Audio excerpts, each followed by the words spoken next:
नोरमा group, जो सोचता है वो करता है। आपके अपने सपनों का आशियाना। नमस्कार, मैं हूं सागर कुमार। भारत लाइव देख रहे हैं आप। सुबह सुबह तमाम दर्शकों का बहुत बहुत स्वागत है। देखिए, बजट का जो सत्र चल रहा है वो काफी हंगामेदार रहा है। कल भी हमने आपको लगातार वहां से अपडेट दी है। विधानसभा हो या विधान परिषद हो, हर एक अपडेट सबसे पहले आपको हम लोग पहुंचाते रहे हैं। और देखिए, औरंगजेब विवाद तो बिहार में घुस गया है। औरंगजेब विवाद अब धीरे धीरे आगे बढ़ रहा है, लेकिन कल तेजस्वी यादव ने प्रेस कॉन्फ्रेंस किया और एक नया विवाद सामने आया कि उन्होंने कहा ताड़ी को फ्री कर देंगे।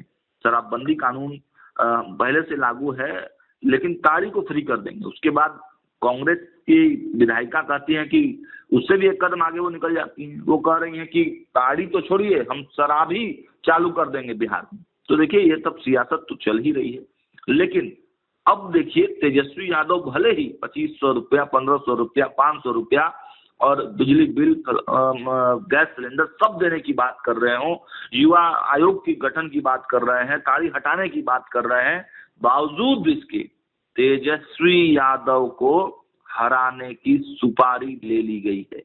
तेजस्वी यादव को हराने का चक्रव्यूह बना लिया गया है और आज इसी बात की चर्चा दिन भर रहेगी। इसलिए हम चाहते हैं कि बाबा हमारे साथ हैं फोन लाइन पर और सब कुछ बताएंगे। राघोपुर में आखिर ऐसा क्या है और तेजस्वी यादव के पीछे क्यों पड़े हैं कुछ लोग। सीधे चलते हैं बाबा के पास। बहुत स्वागत है बाबा आपका। धन्यवाद सागर। आपने तो पूरा राज ही खोल दिया। आपने राघोपुर का नाम लेकर के पूरा पोल ही खोल दिया है। लेकिन खैर, राघोपुर की बात करने से पहले हम जरा सा पीछे निकलते हैं। हम इस बात की चर्चा जरूर करेंगे। हम इस बात की चर्चा भी करेंगे कि क्यों सुपारी ली गई है, किसने सुपारी ली है, किसने सुपारी दी है, क्या है पूरा फंडा, क्यों कहा जाता है। तेजस्वी यादव बार बार ये चीख चीख करके कह रहे हैं कि प्रशांत किशोर को लाया गया है, वो भाजपा की बी टीम है। ये सारी चीजें आपने सुना होगा और इन चीजों का अब धीरे धीरे करके आप इस बात से बेहतर समझ सकते हैं जब हम आपको आंकड़ों के हिसाब से समझाने की कोशिश करेंगे कि किस तरह से प्रशांत किशोर ने तेजस्वी यादव को डैमेज करके एनडीए गठबंधन को फायदा पहुंचाया है। इसके लिए आपको थोड़ा पीछे चलना पड़ेगा। 4 सीटों के उपचुनाव लोकसभा के बाद हुए थे। ये सभी सीटें, जिसमें से एक सीट को छोड़ करके इमामगंज की, जो कि एनडीए गठबंधन के पास, हिंदुस्तानी अवाम पार्टी के पास था। जीतन राम मांझी वहां से विधायक थे, वो सांसद बन गए और केंद्र में मंत्री भी हैं। वो सीट खाली हुआ था, वो उनकी बहू जो है इस बार जीती हैं। लेकिन उनके जीत और हार में क्या आंकड़ा हुआ, इस बात को हम बताने से पहले हम सीधे चलते हैं। सबसे पहले जो राजद का गढ़ कहा जाता था, रामगढ़। रामगढ़ में आप देखिए कि भारतीय जनता पार्टी की वहां जीत हुई है।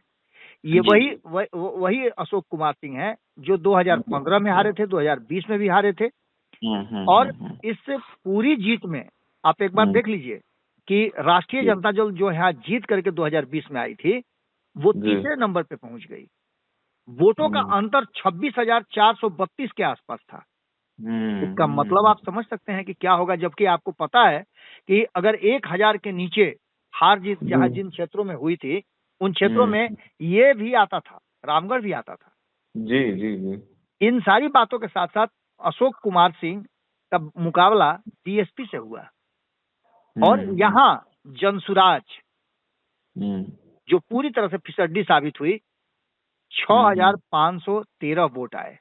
लेकिन इस लड़ाई में कहीं ना कहीं सुशील कुमार सिंह को खड़ा करके जनसुराज ने एक बात तो तय कर दिया, अगर ये जीत हार कम आंकड़ों से होता या दूसरे नंबर पे अजीत कुमार होते जो राष्ट्रीय जनता दल से चुनाव लड़े थे, जगदानंद सिंह के पुत्र थे और सुधाकर सिंह के भाई थे, तो स्थिति कुछ दूसरी होती। अब बात अगर देखें तो 2015 में अशोक कुमार वहां जीते थे, 2020 में सुधाकर सिंह जीत करके आए थे, 2024 में अशोक सिंह जीत करके आए हैं और जीत हार के आंकड़े में काफी अंतर है। वोटों का प्रतिशत भी बढ़ा है उपचुनाव में, जबकि आप जानते हैं कि वोटों का प्रतिशत बढ़ता नहीं है, लेकिन इस बार वोटों का प्रतिशत भी बढ़ा। इसके बाद हम थोड़ा सा आगे निकलते हैं। अगर हम बात करें तो एक और सीट था तरारी। इस तरारी सीट पर भी महागठबंधन का ही कब्जा था, सीपीआईएमएल का। यहाँ से सीपीआईएमएल ने अपना फिर से उम्मीदवार उतारा था भाकपा माले से उतरे थे राजू यादव। ये राजू यादव कौन है आपको अच्छी तरह से पता होगा। 2019 में ये लोकसभा का चुनाव लड़े थे आरा से। इनको मैदान में उतारा गया था और ये वो सीट था जहां जनसुराज से थोड़ी मिस्टेक हो गई थी। जनसुराज ने अपना उम्मीदवार उतार करके फिर से उम्मीदवार को बैक कर लिया था और यहाँ से किरण सिंह को दिया था मौका जी। यहाँ भी जनसुराज ने 5,592 मत लाए। राजू यादव को 68,000 मत मिले और 10,000 से हार जीत हुई। विशाल प्रशांत यहाँ से भारतीय जनता पार्टी के जीते, जो सुनील सिंह जो है उनके सुनील पांडे हैं, उनके जो है वो पुत्र हैं। तो ऐसी स्थिति में यहाँ भी जनसुराज ने अपनी एक उपस्थिति दर्ज जरूर की थी। हमने आपको बता ही दिया कि रामगढ़ में क्या हुआ था। इसके अलावे अगर बात करें हम, तो कहीं ना कहीं सबसे जो मजबूत गढ़ था राष्ट्रीय जनता दल का, जिसमें आपको बता दें कि यादव और मुसलमान निर्णायक हुआ करते थे, ये था बेलागंज जी। बेलागंज की सीट पर जनसुराज ने एक ऐसे उम्मीदवार को उतारा था, मोहम्मद अमजद, जो कि अल्पसंख्यक समाज से आते हैं। यहाँ भी उम्मीदवार बदलने की जरूरत पड़ी। आपको याद होगा कि यहाँ भी उम्मीदवार बदलने की जरूरत पड़ी। पहले यहाँ एक प्रोफेसर थे, उनको दिया गया था। उसके बाद मोहम्मद अमजद काफी, मतलब आपने देखा होगा जब उम्मीदवारों का चयन हो रहा था तब भी बहुत सारी बातें हुई थी। उसके बावजूद भी 17,000 से अधिक मत आए थे और विश्वनाथ यादव, जो कि सुरेंद्र यादव के, जो यहाँ से लगातार 7 बार जीत करके आए थे, ये राजद का गढ़ कहा जाता था और कहा जाता था कि यहाँ तूती बोलती है सुरेंद्र यादव को। उनके बेटा विश्वनाथ यादव मात्र 51,943 वोट लेकर के आते हैं और मनोरमा देवी जदयू की यहाँ से जीत जाती हैं। 73,000 वोट उन्हें आते हैं। यानी कि आप अब समझ गए होंगे कि यहाँ की स्थिति क्या है। ये सारी बातें मैंने इसलिए बताई कि इन बातों में छिपा हुआ है पूरा का पूरा सार, जो कहीं ना कहीं इस बात की तरफ इशारा कर रहा है कि आगे की रणनीति क्या होने वाली है। अब इन सभी बातों में एक बात आप बड़ी गंभीरता से सोचिएगा भी और उसको समझने की कोशिश कीजिएगा कि हमने जो शुरुआत किया था, जिसमें आपने बताया था राघोपुर जी। राघोपुर का इतिहास बड़ा ही अजीबोगरीब है। तो राघोपुर को कहा जाता है कि ये गढ़ है जी बिल्कुल गढ़ है। हाँ, राघोपुर गढ़ है और राघोपुर में अक्सर परिणाम जो आते हैं वो परिणाम चौंकाने वाले भी होते हैं। हालांकि अगर हम बात करें 2025 की, तो 2025 में अभी से ही जो हमारे पास डाटा है और कहीं ना कहीं चुनाव से जुड़े हुए जितने भी आपको बताया कि सर्वे एजेंसियां हैं या जो कुछ भी है, अचानक से आज जो है एक ऐसी खबर आई है जनसुराज की तरफ से कि प्रशांत किशोर राघोपुर से चुनाव लड़ेंगे। अच्छा। राघोपुर से चुनाव लड़ने की सारी तैयारी हो गई है, सब कुछ फाइनल हो गया है और ये बातें और ज्यादा चर्चा का विषय बन जाती है जब ये तेजस्वी यादव कहते हो कि ये भारतीय जनता पार्टी की बी टीम है।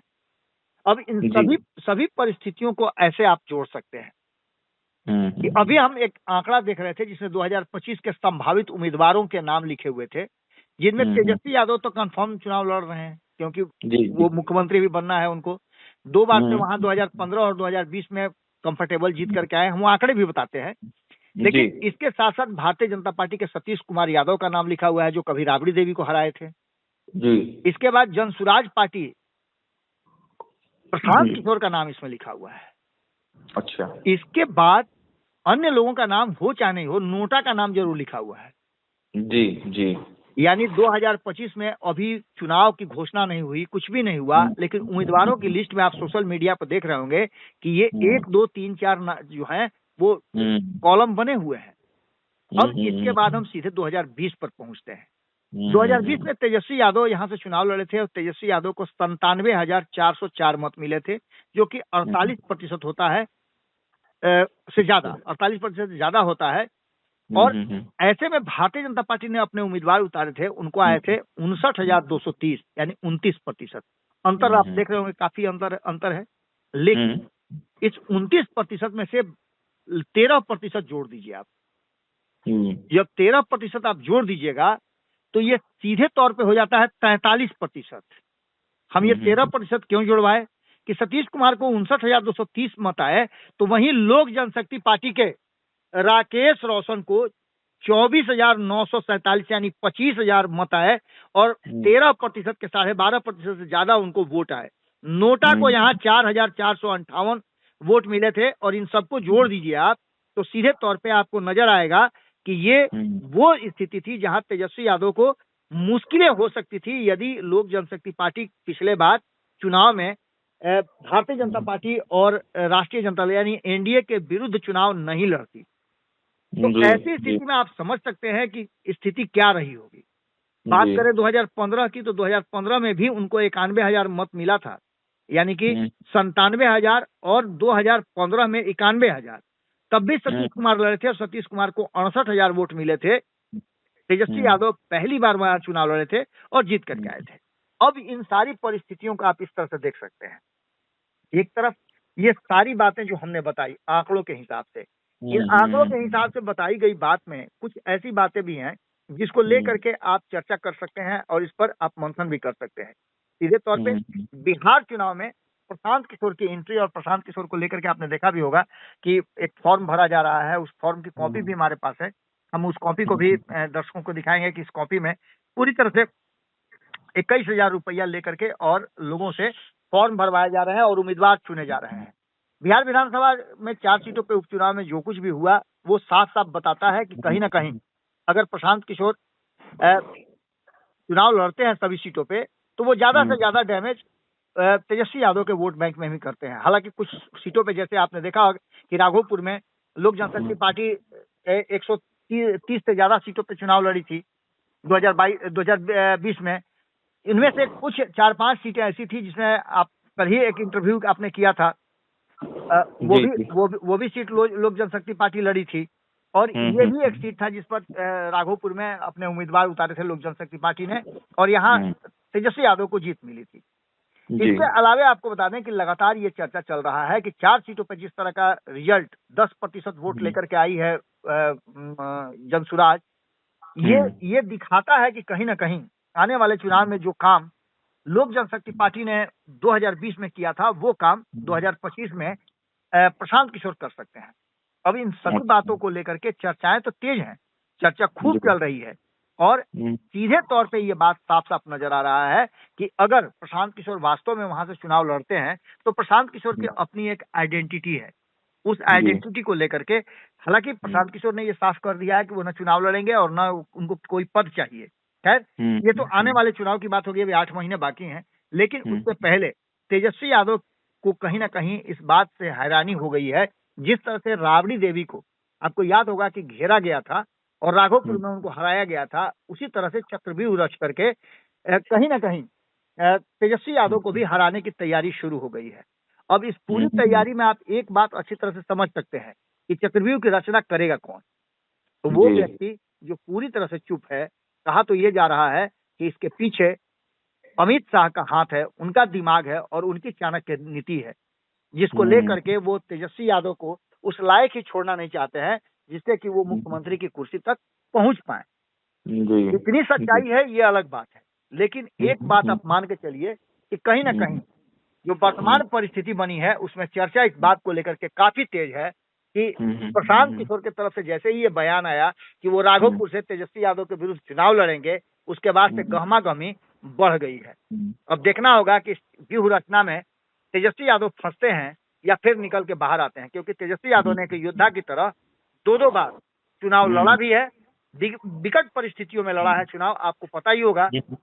और दोनों ही बार वो जीत करके आए हैं और दोनों बार संजोग से एक बार तो पहले ही उड़ान में उप मुख्यमंत्री बन गए थे और दूसरी बार जब 2020 में जीत करके आए तो मौका तो उनको मुख्यमंत्री बनने का नहीं मिला, क्योंकि मुख्यमंत्री के होड़ में सबसे तेज वही चल रहे थे। उप मुख्यमंत्री बनने का उनको तेजस्वी यादव को नीतीश कुमार ने बीच में मौका जरूर दे दिया था। यानी घुमा फिरा के देखा जाए तो कहीं ना कहीं तेजस्वी यादव के इस राघोपुर वाले सीट पर चक्रव्यूह रचना शुरू हो चुकी है और इसके परिणाम और इसके व्यूह रचना कब आपके सामने आएगी ये देखना दिलचस्प होगा। लेकिन चर्चाएं हैं और चर्चाएं तो शुरू हो चुकी हैं। चलिए, तो बाबा मतलब टक्कर हो पाएगी, टक्कर दे पाएंगे? देखिए कितना टक्कर देंगे वो तो अलग बात है, लेकिन आप एक बात समझिए कि सिर्फ चुनाव जीतना और हारना ही नहीं होता है, चुनाव जितवाना और हरवाना भी एक बड़ा काम होता है। हमने आपको बताया ना कि 2020 में क्या हुआ था, 2020 में जिस तरह की बातें सामने आई थी, वो साफ साफ बता रही थी कि लोक जनशक्ति पार्टी अगर नहीं होती तो तेजस्वी यादव का जीतना मुश्किल था। सतीश कुमार बहुत अच्छा प्रदर्शन कर रहे थे, लेकिन सतीश कुमार आपने देखा कि सब जगह तो नहीं, लेकिन कुछ सीटों पे लोक जनशक्ति पार्टी ने भारतीय जनता पार्टी को भी डैमेज किया, कुछ जगह पर जीती और कुछ जगह पर हारी भी। वह ये भी था। वैसे ही आपने देखा होगा कि राबड़ी देवी को भी जब लालू प्रसाद जेल चले गए थे, राबड़ी देवी बिहार के मुख्यमंत्री थी, उन्हें भी हराया गया। ये सारी चीजें देखने को मिली है। बाबा, ये प्रशांत किशोर कहीं केजरीवाल की राह पर तो नहीं है? क्योंकि केजरीवाल ने भी प्रधानमंत्री नरेंद्र मोदी के खिलाफ चुनाव लड़ा था बनारस से। केजरीवाल के साथ भी इन्होंने रणनीति बनाई है। आपको याद होगा कि दिल्ली चुनाव, पिछले चुनाव में उन्होंने दिल्ली में केजरीवाल के लिए काम किया। कहीं उन्हीं से तो यह रणनीति नहीं सीख कर आए हैं। निश्चित रूप से प्रेरित हो सकते हैं, क्योंकि राजनीति करने की तो इनकी अपनी कोई शैली नहीं है, राजनीति करवाने की शैली इनकी रही है। तो कई लोगों को मैंने अडॉप्ट करने के बाद, जो मिक्सर सब्जी नहीं होता है जिसमें देखिए कि आलू, गोभी, प्याज, भंटा सब रहता है, उसी तरह से मिक्सचर होकर के ये राजनीति बिहार की करेंगे। अभी तो इनको सीखने का भी समय है। आपको पता ही है कि भले ही रणनीतिकार के रूप में इनकी उपलब्धि बहुत बड़ी बड़ी हो, लेकिन एक राजनेता के रूप में अभी इनको प्रूफ होना है। लेकिन 10% वोट भी कम नहीं होते हैं। 10% वोट का मतलब होता है कि ये जीत हार के लिए 1% से जीत हार होती है। यहाँ तो 10% वोट लेकर के आए हैं उपचुनाव में, तो अंदाजा सब लोग यही लगा रहे हैं कि 10% से ज्यादा ही वोट लाएंगे। और जहाँ इनके उम्मीदवार मजबूत होंगे वहां तो ये जरूर डैमेज करेंगे। अब खुद प्रशांत किशोर ही उतर जाए तो आप समझ ही सकते हैं कि जिस तरह से वो प्रचार कर रहे हैं, जिस एग्रेशन में लोगों को बता रहे हैं और जिस तरह से लोगों को सब्जबाग दिखा रहे हैं कि हम ये कर देंगे, हम वो कर देंगे, हम पूरा बिहार ही बदल देंगे। तो बहुत सारे लोग हैं आप समझिए ना, जिस राघोपुर में कल ही बागेश्वर बाबा को, एक दिन पहले बागेश्वर बाबा को जाना था, कार्यक्रम रद्द किया गया। इसलिए किया गया कि राघोपुर का एरिया ही था वो, और पीपा पुल से जाना था। अगर 7-8 लाख लोग आ जाते हैं तो पुल धंसने का डर था, इसलिए प्रशासन ने उससे इनकार कर दिया। तो ये सारी परिस्थितियां तो कहीं ना कहीं देखने को मिल ही रही है। मुख्यमंत्री 2 बार रहे, उसके बाद भी उनके माता पिता मुख्यमंत्री रहे, उसके बाद भी ये क्षेत्र इतना डेवलप नहीं कर पाया। 1995 से लालू परिवार इस सीट पर लगातार लड़ता और जीतता आ रहा है। बिल्कुल, एक बार खाली सतीश कुमार इसमें बीच में राबड़ी देवी को हराए हैं, बाकी तो लगातार इन लोग का लालू यादव 95 से 2000 में, फिर राबड़ी देवी 2000 से 2005 में 2 बार लड़ी, फिर एक बार केवल वही सतीश कुमार से 2010 में हराया था। वही एक मौका था जिसमें हारी हैं, वरना आप देख लीजिए। लेकिन एक बात तो तय है ना कि जैसे प्रशांत किशोर ने ये कहा है, उनके लोगों ने कहा है कि सीधे राघोपुर से टक्कर लेंगे, यानी कि मुख्यमंत्री बनने वाले जो मुख्यमंत्री के दावेदार जो हैं, उनके प्रति उनका जो है वो काम चल रहा है। बिल्कुल बिल्कुल। और यह भी बात तो है बाबा, बार बार प्रशांत किशोर की भी रणनीति पर एक बड़ा सवाल है कि जब जो प्रशांत किशोर चीख कर चिल्ला कर ये कहते नजर आ रहे थे कि राजद से मेरा टक्कर है ये नहीं है, राजद से मेरा कोई टक्कर नहीं है, मेरा टक्कर तो एनडीए से है, तो आप चुनाव एनडीए से के लोगों के विरोध में क्यों नहीं लड़ रहे हैं, आप तेजस्वी यादव के विरोध में क्यों लड़ रहे हैं? ये भी एक बड़ा सवाल है बाबा। देखिए, एक बड़ा चक्रव्यूह नजर आ रहा है सागर। आपको याद होगा कि मैंने कल सुबह भी एक खबर किया था जिसमें हमने बताया था कि कांग्रेस भी अलग राह पकड़ने की कोशिश में लगी हुई है। वो भी अलग तरह की भाषा बोल रही है, जिस भाषा को शायद तेजस्वी यादव के लिए मुश्किल पैदा करने वाला भाषा कहा जाए। वहीं आपको बता दें कि अब प्रशांत किशोर भी एक बड़े कहा जाए तो थ्रेट बन करके सामने आए हैं।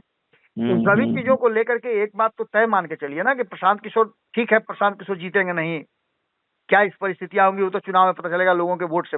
लेकिन अगर 10% वोट उनका एवरेज रहा है तो 10% वोट भी अगर लाते हैं वो, तो निश्चित रूप से डैमेज तो करेंगे ही करेंगे ना।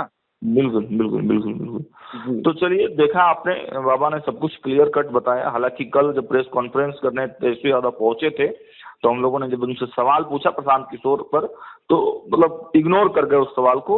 हालांकि इससे पहले जब वो एक दिन पहले जब वो राघोपुर क्षेत्र पहुंचे थे और जब मीडिया से बातचीत के दौरान कुछ पत्रकारों ने प्रशांत किशोर वाला सवाल उनसे पूछ लिया, तो उन्होंने साफ साफ कहा कि लोकतंत्र है, सभी को अपना कहीं से चुनाव लड़ने की आजादी है, सभी लोग आए और चुनाव लड़े, यह एक अच्छी बात है।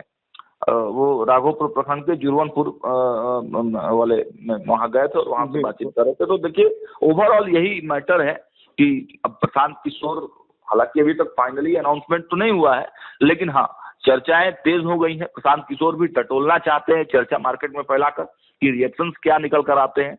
भले ही वो कार्यकर्ताओं की बात कह रहे हैं, लेकिन खुद वो ये चाहते हैं कि आखिर इसकी चर्चा हो और चर्चा के बाद क्या कुछ निकल कर आता है फैसला प्रशांत किशोर को लेना है। लेकिन हमारी नजर हर खबर पर बनी हुई है। आज भी जो अपडेट निकल कर आएंगे हम सबसे पहले आपको देंगे। देखते रहिए बात लाइव। बहुत बहुत धन्यवाद। आपके सपनों को हमने सजाया है, ई होम्स पैनोरामा को हमने बनाया है। ई होम्स मेरा एक सपना था जिसपे मैं पिछले 4 साल से काम कर रहा था। हमने जो बनाया है वो सबने है माना। ई होम्स पैनोरामा में हो आपका भी आशियाना। और फाइनली हमने 2021 में इस प्रोजेक्ट को लॉन्च किया। बहुत लोग अप्रिशिएट कर रहे हैं कि पूर्णिया जैसे शहर में, बिहार के, एक तो बिहार की बात करें उसमें भी पूर्णिया जैसे छोटे जगह में इस तरह का लाइफस्टाइल देना, ये सुन के हम लोगों को बहुत अच्छा लगता है। ई होम्स में हमने कुछ और भी किया है, जैसे हम जिस जगह में रह रहे हैं हमारे फैमिली सिक्योर हो, उनको सिक्योरिटी का ध्यान में रखा है।